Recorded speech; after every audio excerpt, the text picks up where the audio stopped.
नमस्कार दोस्तों, स्वागत है आपका हमारी एपीएस क्लासेस में। चैनल पर नए हैं तो चैनल को सब्सक्राइब, शेयर, कमेंट, लाइक अवश्य करें। चलिए दोस्तों, आगे बढ़ते हैं। आज हम पढ़ेंगे गोरखा राज्य का इतिहास तथा कुमाऊं में आधिपत्य। मतलब हम गोरखा शासन पढ़ेंगे कुमाऊं में। ठीक है दोस्तों, चलिए आगे बढ़ते हैं।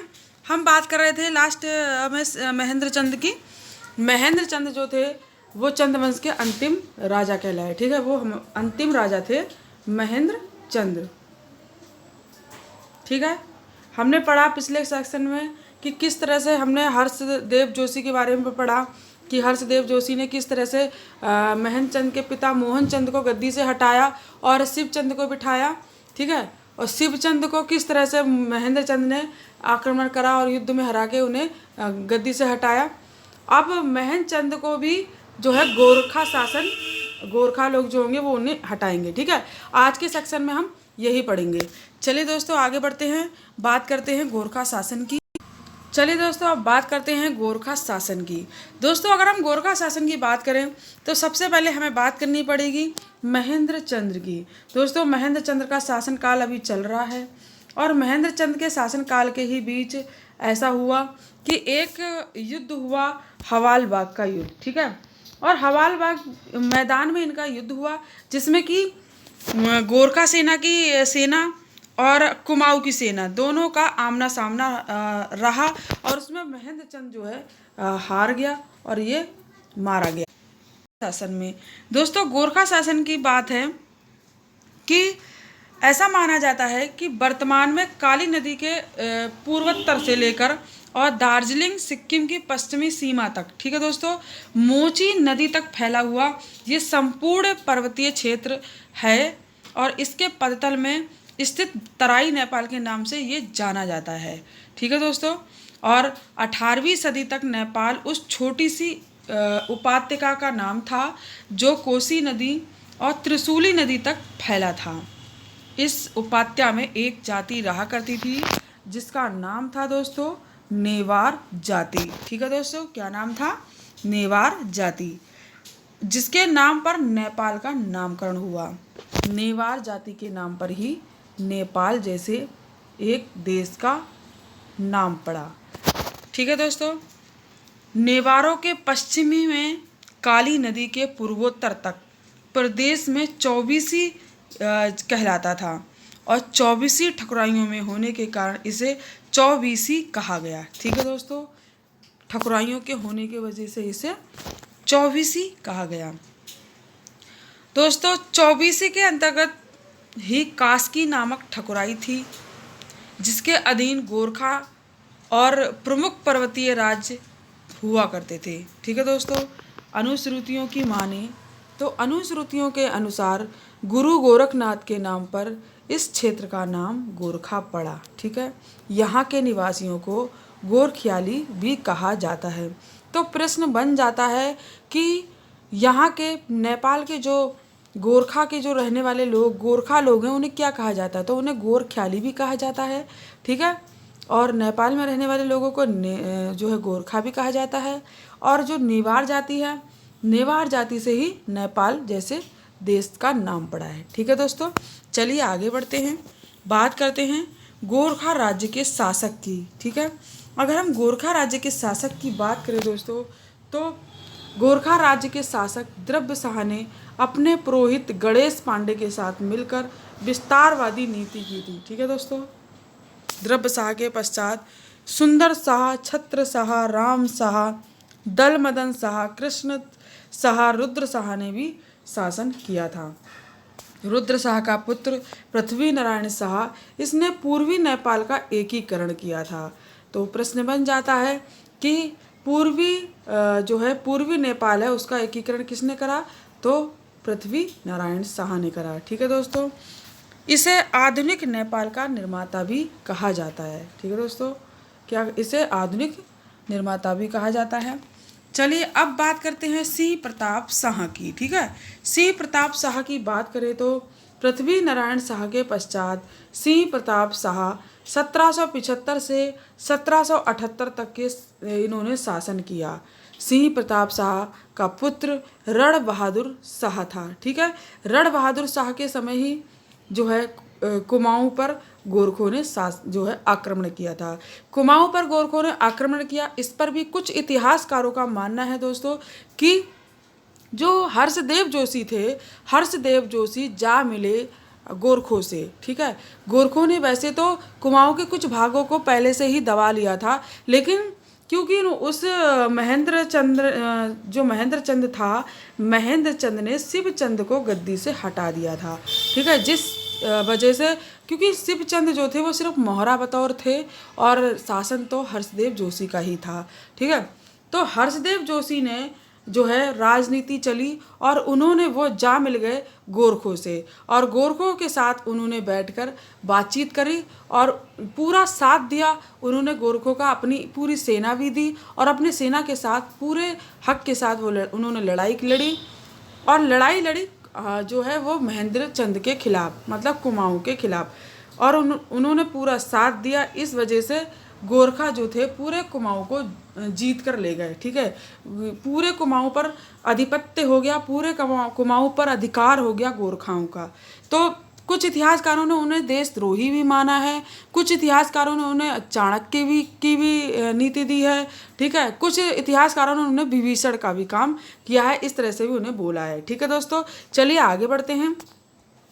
जो रण बहादुर शाह थे, जैसा कि मैंने अभी बताया आपको, रण बहादुर शाह थे जो बहुत ही कम आयु के थे, ठीक है, जो अल्पायु में गद्दी पर बैठा और पत्नी राजेंद्र लक्ष्मी के माध्यम से संघर्ष हुआ, जो कि मैंने अभी आपको एक छोटी सी सारांश सुनाया था, उसमें मैंने आपको बताया कि किस तरह से राजेंद्र लक्ष्मी के बीच और बहादुर शाह उनके भाई जो थे बहादुर शाह, उनके बीच किस तरह से संघर्ष हुआ, ठीक है दोस्तों। जिसके संरक्षण हेतु सिंह प्रताप के भाई बहादुर शाह इस संघर्ष में जो है राजेंद्र लक्ष्मी जीत गई, ठीक है। बहादुर शाह के बीच और राजेंद्र लक्ष्मी के बीच संघर्ष हुआ गद्दी के पीछे, ठीक है। इसमें क्या है, इसमें ये जीत गई और इसे संरक्षिका बना दिया गया और राजा बना दिया गया रण बहादुर शाह को, जो कि सिंह प्रताप शाह थे उनके पुत्र थे, ठीक है दोस्तों। चलिए आगे बढ़ते हैं। और रण बहादुर शाह की संरक्षिका नियुक्त किया गया, साथ ही बहादुर शाह को देश निकाला दिया गया, ठीक है। जो बहादुर शाह थे उन्हें देश से निकाल दिया गया। 1786 में राजेंद्र लक्ष्मी की मृत्यु के बाद बहादुर शाह ने काठमांडू आकर शासन भार अपने आप संभाल लिया, ठीक है। 1786 ईस्वी में जो थे राजेंद्र लक्ष्मी की मृत्यु हो गई। इसके बाद जो बहादुर शाह थे, बहादुर शाह को काठमांडू का शासनभार संभालने को दे दिया, ठीक है। और संरक्षण के रूप में इन्होंने कार्य किया, संरक्षण के रूप में इनको कार्यभार जो था वो दे दिया गया, ठीक है दोस्तों। चलिए दोस्तों आगे बढ़ते हैं। इसके बाद चौतरिया बहादुर शाह, ठीक है, के प्रमुख सरदार अमर सिंह थापा, सूर सिंह थापा, काजी जगदीप पांडे इत्यादि के नेतृत्व में विशाल सेना के साथ काली नदी को पार करके 1791 में, बद्रीदत्त पांडे के अनुसार 1790 है, लेकिन कुछ इतिहासकारों का मानना है कि 1791 है, ठीक है। तो के आरंभ में कुमाऊं क्षेत्र में प्रवेश कर चंदों को पराजित किया, ठीक है दोस्तों। इन्होंने कुछ लोगों का मानना ये काली नदी है, इस काली नदी को पार किया और 1791 में इधर कुमाऊं है, ठीक है। और यहाँ पे ये बद्रीदत्त के जो पांडे हैं उनके अनुसार 1790 है, तो जो है 1790 ही माना जाता है। और इनके अनुसार 1790 में काली नदी को पार करके और गोरखाओं ने प्रवेश किया कुमाऊं पे, ठीक है। और चंदों को इन्होंने पराजित किया और हवालबाग युद्ध में, ठीक है, गंगोली के हवालबाग युद्ध के बाद प्रश्न बन जाता है कि गोरखों ने किस युद्ध में जो है कुमाऊं को जीता, या किस महेंद्र चंद और गोरखों के बीच कौन सा युद्ध हुआ, तो वो हवालबाग का युद्ध हुआ, ठीक है। कौन सी नदी को पार करा, काली नदी को पार करा, ठीक है दोस्तों। और किन राजाओं को उन्होंने पराजित किया, तो चंद राजाओं को पराजित किया। तो यहाँ बहुत सारे प्रश्न बनना है कौन सी सन में, तो सन तो ज़्यादातर 1790 ही मानी जाती है। कुछ इतिहासकारों का मानना है कि 1791 भी है, ठीक है। बद्रीदत्त के अनुसार 1790 है, तो ज़्यादातर पुस्तकों में मिला है कि 1790 में ही जो है कुमाऊं पर अधिकार किया गया था। चलिए आगे बढ़ते हैं। सामाजिक आर्थिक न्यायिक प्रशासनिक व्यवस्था चंदों से अलग नहीं थी। इनकी चंदों के समान ही इनकी प्रशासनिक व्यवस्था थी। 18 अप्रैल 1791 में अल्मोड़ा के चौ महिला पर इन्होंने कब्जा कर लिया। ठीक है दोस्तों, तो प्रश्न बन जाता है कि अल्मोड़ा के चौ महिला पर इनने कब कब्जा किया, तो 18 अप्रैल 1791 में। ठीक है दोस्तों, गोरखों की सामाजिक आर्थिक न्यायिक एवं प्रशासनिक व्यवस्था जो थी वो चंदों से कहीं अलग पृथक नहीं थी। ठीक है, उन्होंने चंदकालीन पर व्यवस्था, जो चंदकालीन कर व्यवस्था थी, वो 36 रकम 32 कलम को ध्वस्त करके नई राज व्यवस्था को जन्म दिया उन्होंने। ठीक है दोस्तों, उन्होंने क्या करा दोस्तों, उनकी जो सामाजिक और आर्थिक और न्याय प्रशासनिक व्यवस्था थी चंदों की, मतलब इनकी गोरखों की, वो चंदों से अलग नहीं थी, चंदों के जैसे ही थी। लेकिन इनकी जो कर व्यवस्था थी 36 रकम 32 कलम, ठीक है, ये एक इनकी कर व्यवस्था थी, इसको इन्होंने समाप्त कर दिया गोरखों ने, और एक नई व्यवस्था को इन्होंने जन्म दिया। ठीक है, जो नई व्यवस्था थी, इन्होंने उस नई व्यवस्था को जन्म दिया जो कि चंद काल से भी बुरी साबित हुई। चंद काल तो जितनी बुरी रकम वसूल कर रहे थे, इनने चंद काल से भी बुरी साबित हुई इनसे। और गोरखों के उत्पाद को जो गोरखा हुआ करते हैं, गोरखों के उत्पाद को नाम दिया गया गोरखियाणी। ठीक है, क्या नाम दिया गया, गोरखियाणी। चलिए दोस्तों, बात करते हैं गोरखों के समय महत्वपूर्ण शब्दावली की। ठीक है, अगर हम महत्वपूर्ण शब्दावली की बात करें दोस्तों, तो सबसे पहले हम चौतरा चौतरिया की बात करेंगे। ठीक है दोस्तों, चलिए सबसे पहले चौतरा चौतरिया की बात करते हैं। दोस्तों, अगर हम चौतरा या चौतरिया की बात करें तो राज परिवार से संबंधित ही व्यक्ति हुआ करता था, उसे ये उपाधि धारण की जाती थी। ठीक है, वही ये उपाधि धारण कर सकता था। जैसे बमसा चौतरिया और हस्तदल चौतरिया, ये सब जो थे वो राज परिवार से संबंधित थे। ठीक है दोस्तों, दूसरा दोस्तों सुब्बा का जो पद हुआ करता था, ये चौतरिया या चौतरा है, ये एक पद है, एक प्रकार का पद है, ये पद हुआ करता था। ऐसे ही एक सुब्बा हुआ करता था, सुब्बा भी एक पद हुआ करता था। जो सुब्बा पद हुआ करता था उसे राज्यपाल या फिर प्रजापति भी बोल सकते हैं हम। ठीक है, तो जो सुब्बा का पद हुआ करता था, सुब्बा में राज्यपाल या फिर प्रांतपति को सुब्बा कहते थे, और इसकी नियुक्ति जो थी वो नेपाल के नरेश प्रधानमंत्री की सलाह पर होती थी। ठीक है, और कुमाऊं के जो कुछ सुब्बा हुए हैं उनको भी हम एक नज़र में देख लेते हैं।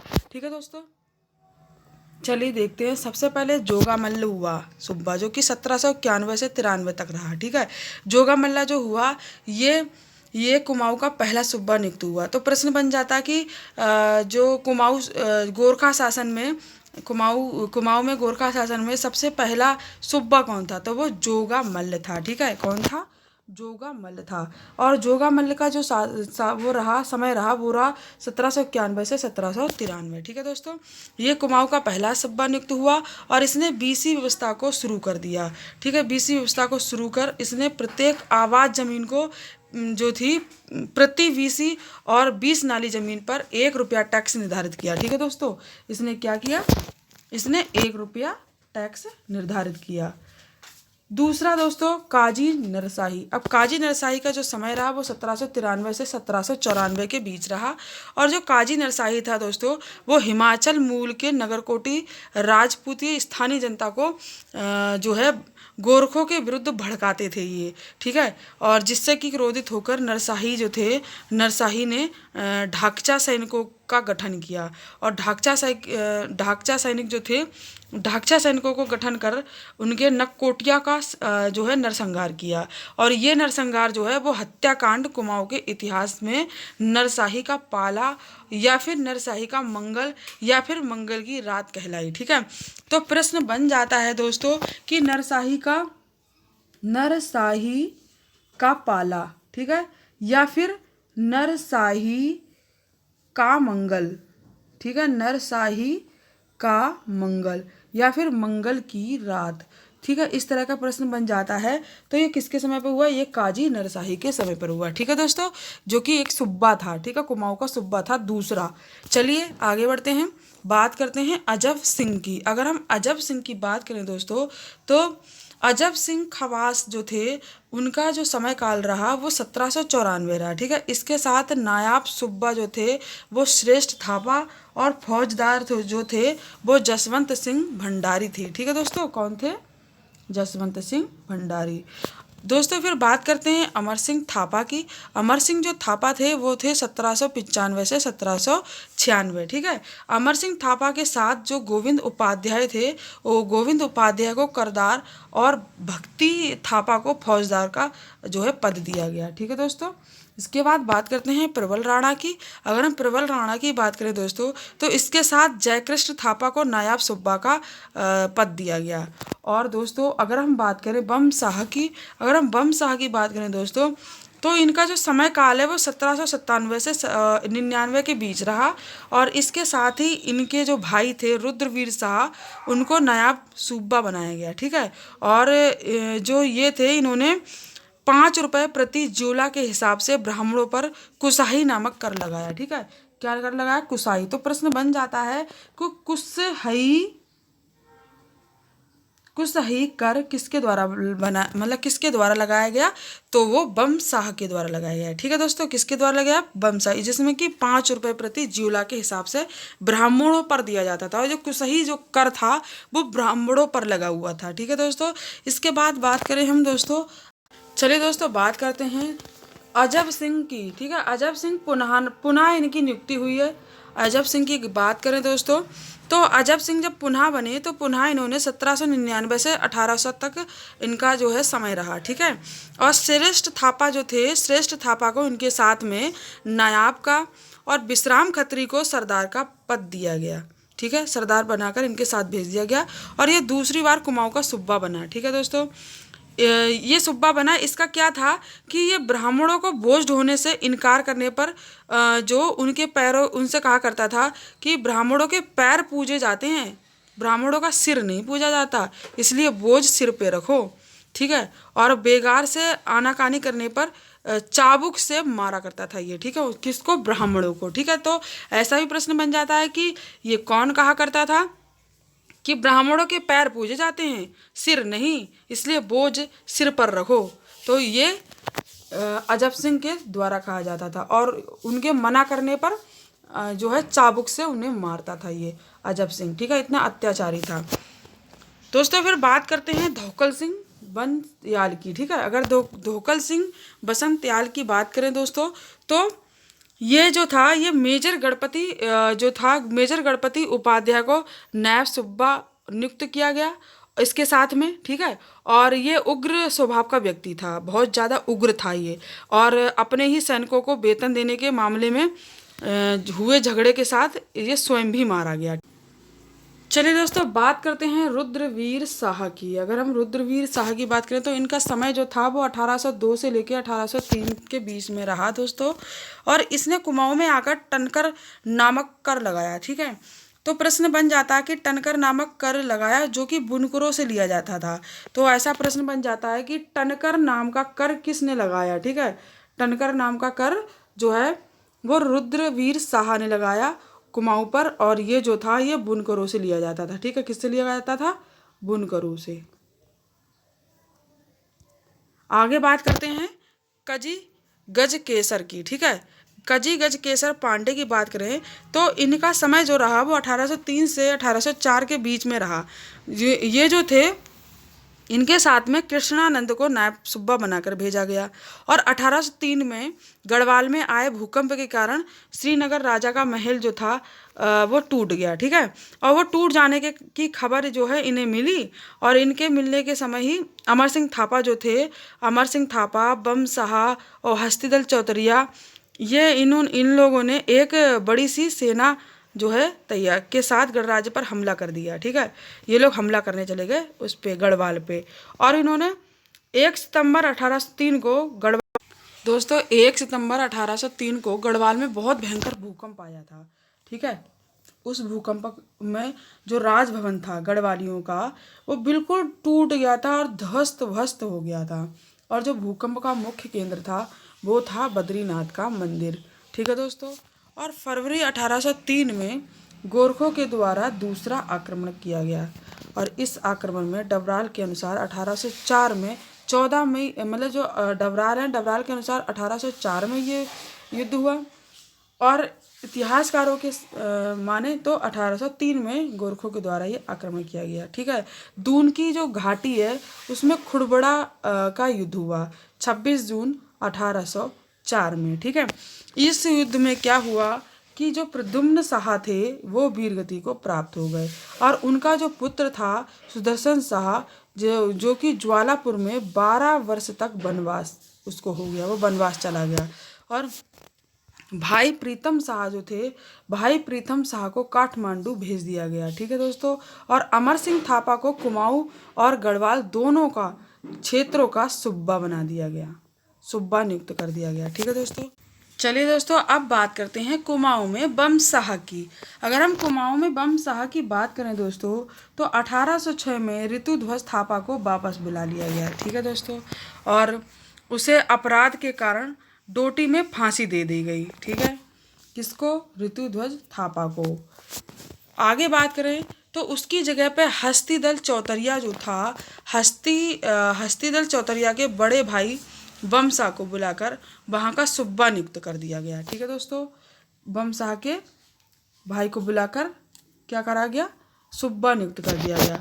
और बमशाह कुमाऊं में 1815 तक सूबा बना रहा। तो प्रश्न आ जाता है कि बमशाह कितने समय तक सूबा बना रहा कुमाऊं में? तो वो 1815 तक सूबा बना रहा। चलिए आगे बात करते हैं गोरखाकालीन कर नीति। जो गोरखाकालीन कर नीतियाँ थीं उन पर हम एक दृष्टि डाल देते हैं। ठीक है दोस्तों। देखिए किसी भी राजा हो या फिर शासक हो, उनके लिए राजकोष भरना बहुत ही ज़रूरी होता है। बिना मतलब राजकोष के राजकाज नहीं चलता है। ठीक है दोस्तों। इसलिए शासकों ने भी इस नीति का अनुपालन किया है। किसानों पर अनेक प्रकार के कर लगाए हैं और यहीं पर गोरखाओं की आय का प्रमुख साधन भी बना, जो कि हम देख रहे हैं कुछ इस तरह से है। आइए इस पर नज़र डालते हैं। सबसे पहले एक कर था पुंगाड़ी कर। ठीक है। पुंगाड़ी कर जो हुआ करता था वो पुंगाड़ी कर यह भूमि कर था। इसमें लगभग 1.5 लाख रुपया सालाना की आय हुआ करती थी और ये सैनिकों के वेतन से लिया जाता था। ठीक है। जो सैनिक हुआ करते थे, सैनिकों के वेतन से ये कर लिया जाता था और ये कर हुआ करता था पुंगाड़ी कर। ठीक है। दूसरा है सलामी। ये एक प्रकार का नजराना था। ठीक है दोस्तों। ये जो कर हुआ करता था ये एक प्रकार का नजराना हुआ करता था। और टीका भेंट जो कर है, टीका भेंट कैसा होता था? टीका भेंट शुभ अवसरों और शादी विवाहों के समय इसे लिया जाता था। ठीक है। चलिए दोस्तों इसके बाद बात करते हैं तिमारी कर पर। तिमारी तक कर पर अगर हम बात करें तो इसी के साथ फौजदार को 4 आना व सूबेदार को 2 आना देने पड़ते थे। 1811 में काजी बहादुर भंडारी और दशरथ खत्री ने इनकी दर तय कर दी थी, लेकिन फिर भी इसका पालन नहीं किया गया। ठीक है दोस्तों। फिर बात करते हैं हम पगड़ी या पगड़ी का।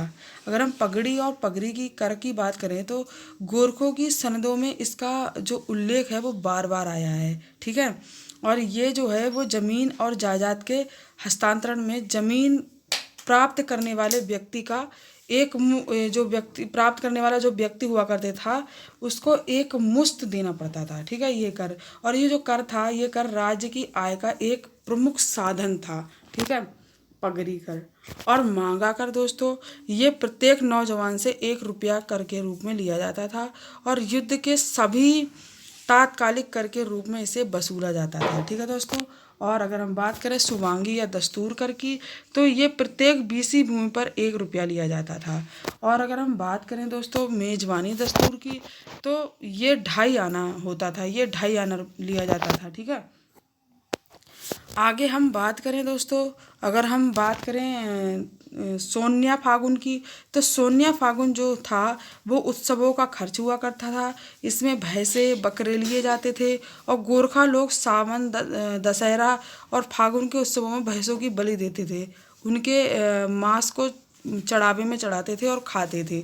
ठीक है। तो इस कर में जो है जो इम्पोर्टेंट था, इस कर में बकरे और भैंसे लिए जाते थे। ठीक है, ये टैक्स हुआ करता था। लोगों के पास पहले जो धन हुआ करता था वो जानवर हुआ करते थे, गाय भैंस बकरियां इस तरह से, तो इस कर के रूप में इनको दिया करते थे। दूसरा टांड कर की बात करें हम दोस्तों, तो टांड कर इस मतलब जो टान होता है, टान का मतलब कपड़ा होता है। ठीक है, कपड़ा कर होता है, इसे कपड़ा कर भी कहते हैं, और इसे बुनकरों से लिया जाता था। ठीक है, जो बुनकर हुआ करते थे वो देते थे, जो उनके पास कपड़े हुआ करते थे वो कपड़ों का मतलब कर दिया करते थे, कपड़ों का कर, टान कर। ठीक है, मिझारी कर है, मिझारी कर क्या होता है? मिझारी कर शिल्प कर्मियों तथा जागरियाँ होते थे, उन ब्राह्मणों से इसे लिया जाता था। ठीक है, और अगर हम बात करें मरों की, तो पुत्रहीन व्यक्ति से लिया जाता, जिनके पुत्र नहीं हुआ करता था उनसे मरो कर लिया जाता था। बात करें रहता की, तो गांव छोड़कर भागे हुए लोग हुआ करते थे, उनसे ये कर लिया जाता था। ठीक है दोस्तों, अगर बात करें बहता कर की, तो छिपाई गई संपत्ति, अगर कोई छिपाकर संपत्ति लेता था, जो संपत्ति जो है सरकार की नज़रों में नहीं होती थी, उस संपत्ति का कर बहता कर हुआ करता था। ठीक है, वो कर लिया जाता था बहता कर के रूप में।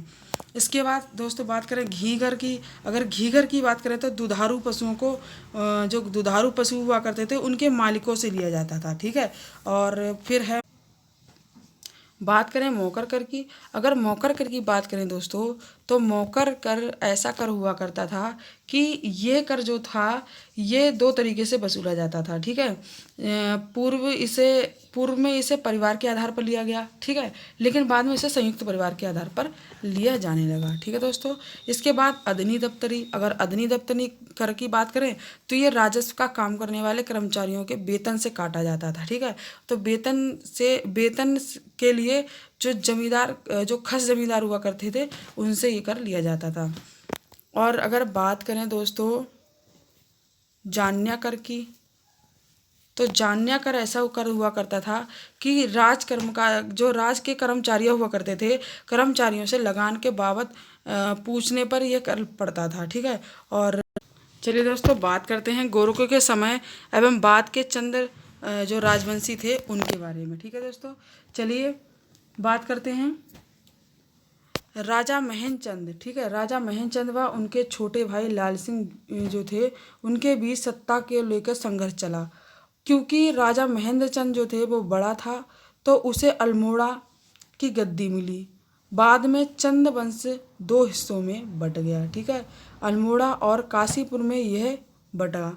अल्मोड़ा जो था वो अल्मोड़ा शाखा जो थी वो बड़े भाई की थी, और काशीपुर शाखा जो थी वो छोटे भाई की। ठीक है, वो क्या थी? वो छोटे भाई की थी। ठीक है दोस्तों, काशीपुर छाट अब काशीपुर छोटे भाई की थी, फिर वर्तमान में भी, जबकि कुंवर आन सिंह के बाद अल्मोड़ा शाखा जो थी वो बिल्कुल समाप्त हो गई। ठीक है दोस्तों, ऐसा माना जाता है कि जब गोरखों के बाद जो था, या गोरखों से पहले की बात करी जाए तो दोस्तों राजा महेंद्रचंद और उनके छोटे भाई जो थे लाल सिंह, इनके बीच में जो है सत्ता को लेकर लड़ाई हो गई। और सत्ता को लेकर लड़ाई हुई क्योंकि महेंद्रचंद जो था वो बड़ा था, तो इसलिए जो है दो हिस्सों में बट गया राज्यकाल। जो कि अल्मोड़ा की शाखा थी, दो शाखाओं में बट गया राज्यकाल। जैसे कि कत्यूरी राजवंश में बटा था, कत्यूरी राजवंश में बहुत सारी शाखाओं में बटा था, और इसमें दो शाखाओं में बट गया। इसमें जो बड़ा पुत्र था उसे अल्मोड़ा शाखा मिल गई, छोटा पुत्र था उसे काशीपुर शाखा मिल गई। जो बड़े पुत्र को जो अल्मोड़ा शाखा मिली उसका विनाश हो गया, वो समाप्त हो गई, और उसमें अल्मोड़ा पे क्योंकि पूरी तरीके से कब्जा कर लिया गोरखाओं ने। ठीक है दोस्तों, चलिए आगे बढ़ते हैं। अब बात करते हैं अल्मोड़ा शाखा की। ठीक है, अगर अल्मोड़ा शाखा की बात करें तो अल्मोड़ा शाखा में प्रतापचंद, ठीक है, जो अंग्रेजों द्वारा दो गांव मुरादाबाद और जगीर स्वरूप उनके पास में था। राजा नंद की बात करें तो राजा नंद सिंह जो थे उन्हें एक पद दिया गया जो था कि डिप्टी कलेक्टर का पद। राजा भीम सिंह की बात करें तो इन्हें पेंशन बंद कर दिया गया अंग्रेजों के द्वारा। ठीक है दोस्तों, चलिए दोस्तों आगे बात करते हैं काशीपुर शाखा में राजा गुमान सिंह की। ठीक है, अगर हम राजा गुमान सिंह की बात करें दोस्तों तो लाल सिंह का पुत्र था ये गुमान सिंह, और ये 1828 में लाल सिंह के निधन के बाद गद्दी पर बैठा। इसने पिंडारी नेता अमीर खां जो थे, अमीर खां के युद्ध में जो है उनको हरा दिया। और इसके दरबार में ही एक कवि थे जो लोकरत्न पंत, ठीक है, जिन्हें इसके नाम से भी गुमानी पंत के नाम से भी जाना जाता है। तो एक प्रश्न बन जाता है कि गुमानी पंत जो थे, गुमानी पंत, गुमानी पंत किसके दरबार के, किसके दरबारी कवि थे, ठीक है, तो ये राजा गुमान सिंह के दरबारी कवि थे। ठीक है दोस्तों, चलिए आगे बढ़ते हैं। अब बात करते हैं दोस्तों राजा शिवराज सिंह की। ठीक है, अगर हम राजा शिवराज सिंह की बात करें दोस्तों तो ये 1836 में गद्दी पर बैठा। ठीक है दोस्तों, और 1840 में काशीपुर महल बनवाया इसने और रुद्रपुर छोड़कर वहीं रहने लगा। 1857 में इसने अंग्रेजों की मदद की और इन्हीं के स्मृति में अल्मोड़ा में शिवराज संस्कृत पाठशाला का निर्माण भी इसने करवाया। तो यहाँ देखिए कितने सारे प्रश्न बन जाते हैं कि राजा शिवराज सिंह जो थे गद्दी पर कब बैठे, 1836 पर बैठे। ठीक है, और इन्होंने काशी महल कब बनवाया, 1840 में बनवाया। तो और बन जाता कि काशीपुर महल किसने बनवाया, तो शिवराज सिंह ने बनवाया। ठीक है, प्रश्न बन जाता है कि अंग्रेजों की मदद 1857 में किसने की, तो शिवराज सिंह ने की। ठीक है, इनकी स्मृति में अल्मोड़ा में शिवराज संस्कृत पाठशाला का निर्माण किसने करवाया, तो शिवराज सिंह ने करवाया। चलिए दोस्तों बात करते हैं राजा हरिराज सिंह की। अगर हम राजा हरिराज सिंह की बात करें दोस्तों तो 1886 में गद्दी पर बैठा दोस्तों ये। ठीक है, तो प्रश्न बन जाता है कि राजा हरिराज सिंह कब बैठा गद्दी पर, तो 1886 में। इनके सबसे बड़े पुत्र जो थे, बेटे जो थे, वो उदयराज थे। ठीक है, उदयराज तो राजा बने, लेकिन उनके छोटे पुत्र जो थे कुंवर आनंद, वो स्वतंत्रता सेनानी और तथा संसद सदस्य बने रहे। दोस्तों अगर बात करें राजा हरिश्चंद्र राज सिंह की, तो अगर हरिश्चंद्र राज सिंह की बात करें दोस्तों तो ये वर्तमान में इनके पुत्र करमचंद सिंह हैं, जो कि करमचंद सिंह बाबा इस वंश के मुखिया हैं। ठीक है, जिन्हें केसी सिंह बाबा के नाम से भी जाना जाता है, जो कि वर्तमान में अभी इस शाखा में है। ठीक है दोस्तों,